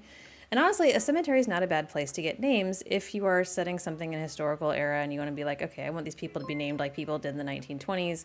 And we can also think about like our grandparents, like names that were popular. Like my great-grandmother's name was Ruby. Ruby was a really popular name way back when, like Pearl was a popular name. Doris, things like that. And again, Mary was the absolute top of the girls' name charts for hundreds of years. It was Mary. Just Mary. I almost owed you a keyboard. Does parents know? Yeah, again, these names are very on the nose for characters who didn't start out that way. Like, if you've got a werewolf, please don't name your werewolf something that would have telegraphed they were a werewolf their whole life before they became a werewolf, unless they're born that way, in which case, sure, fucking go for it. But like, yeah, oddly specific and suspicious name for somebody who wasn't a werewolf when they were born. Like, Jesus. So yeah, you can go into the history, you can go into baby name lists, you can go into cemeteries and walk around and look at the graves. The names on the graves can be very useful. I find that more useful for last names than first names. Last names for me are a struggle sometimes if I'm writing a story or a book and I need clever last names. Sometimes it's hard to avoid using names of people you know. Like, that can be a challenge. So there's that. But I'm trying to think of some other examples. So, like, again, getting back to my stories. In The Elf Bandit, my character's name is Nimue. Nimue is named for, and I'm sure a lot of you guys know this, the fairy who tempted and eventually imprisoned Merlin the Wizard in the Arthurian stories. The original Nimue was not an elf. She was a fairy. But I liked the name. I liked the subtle reference to existing mythology. And then it's kind of not spoken again. Like, she introduces herself, but then it doesn't really become a factor after that, which is fine. Totally fine. Like, the point of that character in that story is not the fact that she's named for Merlin's girlfriend. It's the fact that she's, an elf bandit and the story arc that she travels on. Someone named in 2023 shouldn't be named Karen.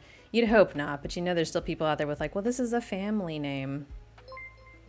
I mean, my little brother was named literally on the fly. Like, my mom was in labor before they chose a name for him, and it was just, what do you think of this? Yeah, that sounds good. And it was like, that's it. That was the whole conversation. So, yeah, Wolfgang, please don't name your werewolf Wolfgang. Again, unless in your universe, the werewolf thing is passed down genetically, is like how the vampires work in my universe, sure. And even then, that kid's going to get bullied. Like, no, please. Just, God, what a terrible name for, like, ugh, so on the nose. Go to the Gilligan's Island row and open a phone book to a random page and blind point to a name. Honestly, these are all like blind pointing to names, throwing darts at stuff, randomization generators and stuff. These are all very useful. But at the end of the day, you've got to use your discretion. Especially if you're setting it in historic universe, historic era. Do the research into what was popular at that time. If you're inventing your own universe, set your rules and follow them. For the love of God, follow them. And if you don't like your own rules, change them. Yeah, Elon Musk's children are in bad shape with those names. Those are bad. The Musk brats. I feel better for them. Hard stop for having him as a dad, but that's a completely different conversation. And again, nicknames are a great way to make people relatable. So you can give people complicated names or whatever, but nicknames are hands down one of the best ways to connect your reader to your characters and make them give a shit. The same way that, nicknames that are based on locations and stuff are a great way to keep that wall of separation up just a little longer before your reader starts to really get invested in these characters. More sippy.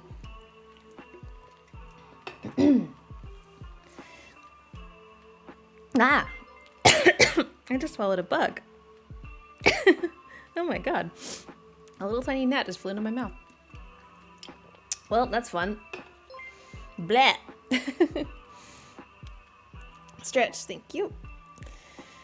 A fun name when you're reading some books is to guess if the name is hinting at something. Yeah, that again, J.K. Rowling very heavy-handed with that sort of thing. You absolutely know what her character, like who's evil based on their names. Which again, there's nothing necessarily wrong with telegraphing personality traits through the names. There's nothing wrong with that. Just like there's nothing wrong with doing the opposite and reversing the trope and having somebody with a simple name or a good name turn out to be evil. But, and this is a strong but, you have to follow the rules of narrative storytelling if you are going to do a big reveal about somebody's name not actually being who they are. I will give you the best example of this. It's not about the name, but it's about the character. In Frozen, the bad guy in Frozen, what was his name? Hans? Something like that? I don't know. There's a moment early in Frozen where we see him doing a sort of like smiling head shake at something like, "Aw, that's cute," kind of thing. And it's in isolation. He's not doing it for anybody else to see. He's by himself. I think he's under a boat or something. But it's like a moment of relating you to that character and making you think he's a good guy. The problem is, the audience doesn't need that. That behavior that he's doing, that nice guy behavior, is solely for convincing the other characters that he's a good guy. When he does it in isolation for the readers or viewers to see, that's cheating. Because you are making the readers and viewers believe that he's okay. And when you yank that rug out from under them later, they're gonna feel betrayed. Like, you want your readers and viewers to feel like they're in on a secret, in the sense that, like, either they know something the other characters don't, that this guy is bad, or that they find out he's bad at the same time as the other characters, but it's not super unexpected. Like, that whole time, you kind of have an idea that maybe he's not great, but he hasn't given you a hard reason to think that yet. So you're sort of on the fence, and it's like, I guess we'll see what happens with this guy. And when it turns out he's bad, it's like, oh gosh, he's bad. But nothing has really happened to make you think that you were betrayed by that. Like, it's like, oh wow, that's a surprise, it's a twist. But it's not that big a surprise. Within the rules of the universe, it fits. Except for that moment where he's all like nice guy-ish by himself. That moment is for us. That moment is for the viewers. And that moment is cheating. Because you don't give your characters moments like that and then yank the rug out from under. That's when people get mad about it. Because you have just made them feel stupid. Ultimately. You don't ever want to make your readers or viewers feel stupid. Let them in on a secret. Or give them that twist that isn't entirely unexpected. Or if it is unexpected, hasn't been directly contradicted by something that happened before. Because there's twists, which are fine, and then there's the out of left field, slapping your gloves on and firing up the havoc machine for absolutely no reason twists that genuinely make no sense in context and completely change that character's perception for the reader or viewer. Those aren't fair. So don't give your characters sweet solo moments for the viewer or reader to share with them and then make them shitty unless you've given something else to telegraph that. Because you will throw people for a loop and they'll be mad about it. Like, that's just, like, they don't like that when they don't see it coming. If that makes sense. Again, twists are great. I love twists. You guys know this. One of my favorite twists ever was the drunk confession audio. And if you read the comments on the drunk confession audio, there's a lot of people who are mad at me about that. I still get comments from people who are pissed off about that twist because they were led down a path of thinking my character was drunk, and when it turns out she's not, oh boy, are they pissed. And I didn't really give them any reason to be pissed other than the fact that it's just a twist, but like, yeah, they feel legit betrayed. So just keep that in mind. If you're gonna twist responsibly. Hans Gruber. You know, it's not Christmas until Hans Gruber falls from Nakatomi Plaza. It's gonna happen soon. VOD, that link starts at 646 seconds in. You used the link from the URL bar and not the share button. If you want to share a video that is in progress on YouTube that you've already watched to a certain distance, use the share button because it'll just take the video link itself. You can see that little 646 at the end. That tells you how far into the video it is. But none of your characters really get drunk. Yeah, see? That's a good indicator. My characters don't get drunk. I have rules in my universes. Red Will, thank you so much. 36 months. Wow. Hey, you got the blue badge. Yay, Red Will. And the Goober redeem for the blue badge Goober. 3 years of goobering. Thank you, thank you. And stretch. Also a good idea. Oh, man, both sides. Thank you, Hyatt. Hyatt's good for making sure that I stretch both sides. Ooh. And Chris with the Goober redeem. Birthday Goober. Everybody wish Chris a happy birthday. Chris is the birthday Goober today. Chris and Dreams are both birthday kids today. I'm going to say kids, even though I know you're 40. Because you're never not a kid on your birthday. Fully unshrimped. I mean, I'm pretty good because of the model. The model keeps me from shrimping up too much. I can see her on the screen and make sure that I'm not, like, curling into myself, so. Okay. But yes, that's interesting that you bring up the fact that my characters never get drunk, because that is true. My characters never get drunk. And because I never get drunk. So if people follow my universes and follow the rules, I do have certain rules in my universes. They're stupid, but they're there. Things like every character I do hates mushrooms. Every character I do likes Diet Coke. Every character I do is striving for healthy, meaningful relationships with lots of communication. Like, there's just very, very simple parameters to my universes, but certain rules are absolute, and the lack of drunk thing is one of them. But that doesn't mean people necessarily pick up on it. And I feel like that's one of the reasons why some people felt very betrayed by that audio. They didn't see it coming, and they felt dumb. And nobody likes to be made to feel dumb. And some people painted it as, well, it's just very, you know, that's cheating for her to pretend to be drunk, and then, you know, it's not fair to the other person, and just getting onto, like, the secretive aspect of it, the lie of it. But at the end of the day, it's more about feeling betrayed and feeling dumb.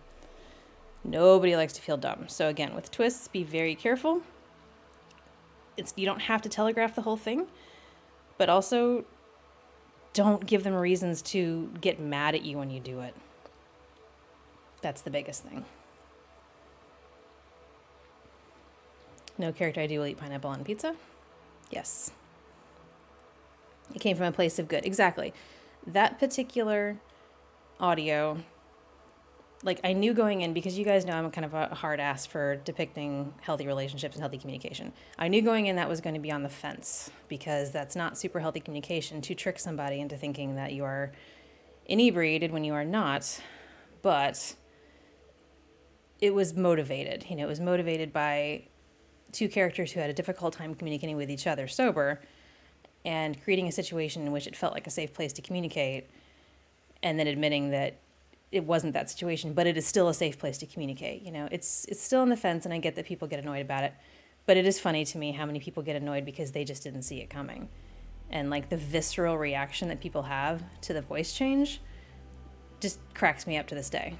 I love it. I love how people are like, holy shit, like, my stomach dropped as soon as you did that. And it's like, good, I did something right. Yay. So,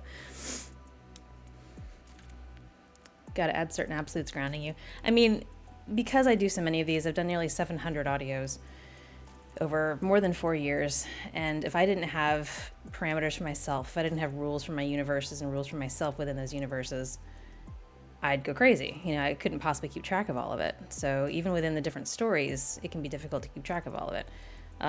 Getting back to the naming thing, the post-apocalyptic scavenger, Trin. When I came up with her name, I thought of all kinds of very complicated sci-fi sounding names and stuff. At the end of the day, I decided simpler was better. Trin is a simple, clear name that is also not a name we would use. It sounds like it could potentially be a shortened version of something longer, but you don't know that for sure. And it's got that vaguely future-y vibe to it. Like, yeah, I could see people in the future being named Trin. Like, sure. I liked it for that reason, and I stuck with it. But again, I did some work into that first. I played with different names. I did some research into different names. I dug into like engineering terms because I thought that would be appropriate. Because again, look at the context of the story you're telling. If you are telling a story that has certain rules about, like sci-fi to me is more bound than fantasy. Fantasy, you can do fucking anything. It's magic. You can do whatever you want. Sci-fi, though, tends to be more bound by the rules of actual science. At least it tries to be, and at least good sci-fi tries to be. So you take an existing set of rules of physics or, the way things behave in space or whatever, and then you build a world around that and you take it to the next level, things like warp drive and Star Trek. Like, we don't have that yet, but you could kind of see how maybe if we invent static warp bubbles and, just there's potential there. Like, the science is feasible, it's reasonable, it makes sense. You don't have to suspend too much disbelief to be like, okay, that tracks. In 300 years, we'll have this technology, assuming everything doesn't go to shit. So it feels like a tighter fit when I do sci-fi. I've got to work within the parameters of that space. And then for that reason, I try to find names that fit within that space. Spanner the cat. A spanner is a wrench. We don't call it that in America. We call it a wrench. But in other countries, they call it a spanner. So that's how Spanner got his name. Didn't you acknowledge it? Oh, back to the drunk audio. Acknowledge that the listener had a right to be upset about it. Yeah, absolutely. Because I'm always going to acknowledge that. If I say or do something that absolutely deserves to be called out, then yes, the listener can call that shit out. Trinium from SG1, I did not think of that, but that's definitely a connection.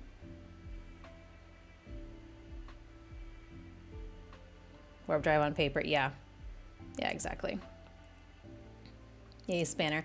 I like Spanner. Spanner's a good cat.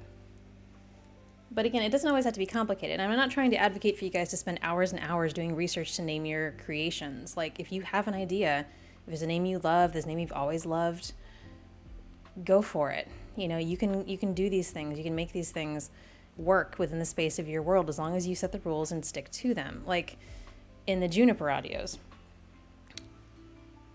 I don't know if I should tell this story. So, hang on one second.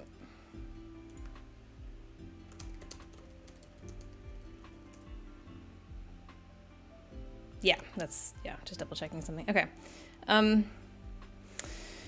In the Juniper audios, I named her that because gin is made from juniper. And I kind of like the thought that she's always a little drunk. Like, just a little squirrely. And she's not. She's not actually a little drunk. But her personality is a little squirrely and a little drunk and a little, like, off the wall. And I was like, juniper. Like, that's where I got that name from. And it also sounded, vaguely foresty and naturey. And, it's a berry and it's friendly. And it's like, but she's also just a little squirrely drunk. Like, sometimes. Not really, but personality-wise. Now, Jasper the cat is not that complicated. Jasper the cat's named for one of Lupus's sister's cats. Like, it's really that quick. She has a cat named Jasper. I was like, hey, that's cool. That's Jasper. So, not everything has to be complicated or super thought out or super researched, Juniper's definitely on the spectrum. She could be. It's interesting to me how people relate to Juniper because some people are like, oh, she's like the guy in Mass Effect. But if you haven't played Mass Effect and you're into like 40K, you might be like, oh, she's like a Skaven, you know? But like people are going to relate to your characters through their own framework. Their perspective is entirely colored by their experiences. If you've never experienced Mass Effect, you would not know how, is it Morbin? You would not know how Morbin talks. Would not relate to you at all. So, Rain Man, there you go. If you're unfamiliar with Rain Man, you wouldn't necessarily know that there is a similarity there. It's not huge, but it's there. Can I confirm the existence of Jasper the Cat? Do you think Jasper the Cat exists? Kind of feral from isolation. I mean, she goes into town. You know, she does interact with people on occasion, but her personality is such that it's difficult to do that. So, and honestly, I was shocked that people liked Juniper so much. Juniper was a huge veer away from my usual stuff. And yet people fucking love her. And a lot of people said in the comments that hearing her talk reminds them of what goes on in their own heads. And it's like, I could see that. I can absolutely see that. I relate to that too. So, yeah, Schrodinger's Jasper. Exactly. We don't know if Jasper exists.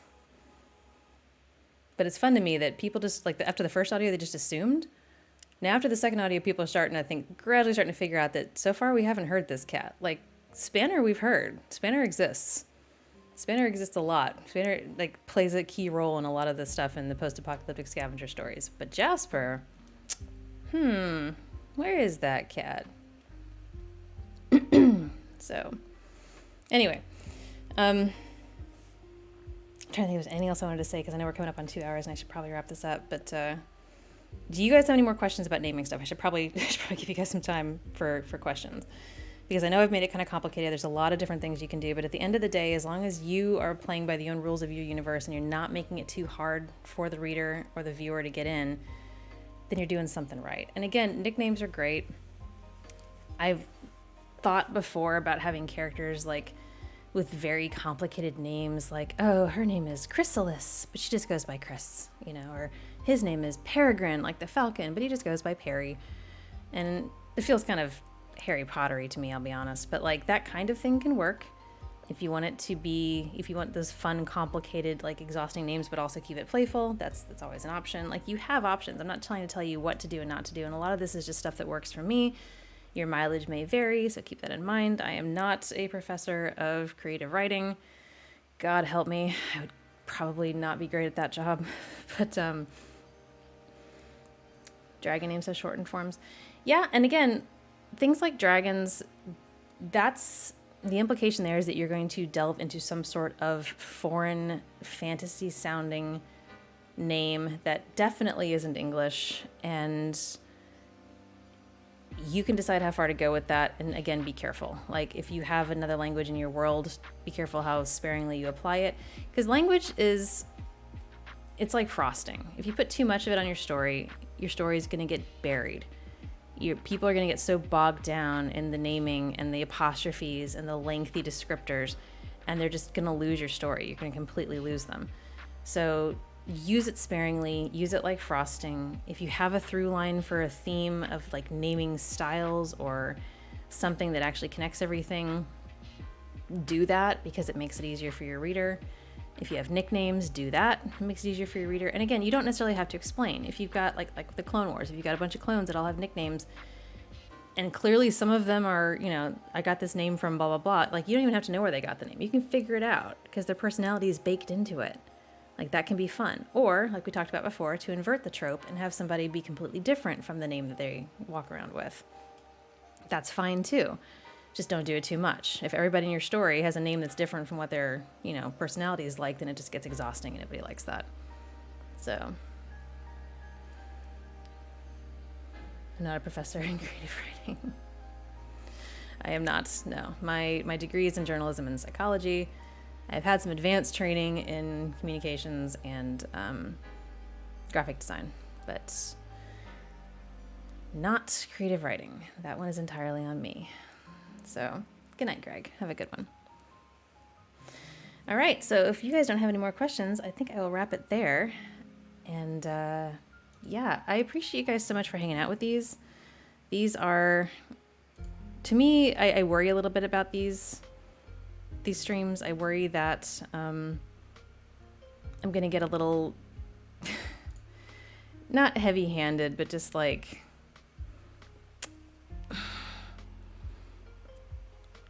in my own head, I guess. And I'm going to just get too far up my own ass and proselytize as opposed to explain, which are very different things. And I appreciate you guys hanging out and asking questions and enduring my strong opinions about things, because I do have very strong opinions. Did that education help you get in touch with expressing the feelings you do? Some. I'll be honest though, most of the feeling stuff, most of like the healthy relationship stuff has been more trial and error for me.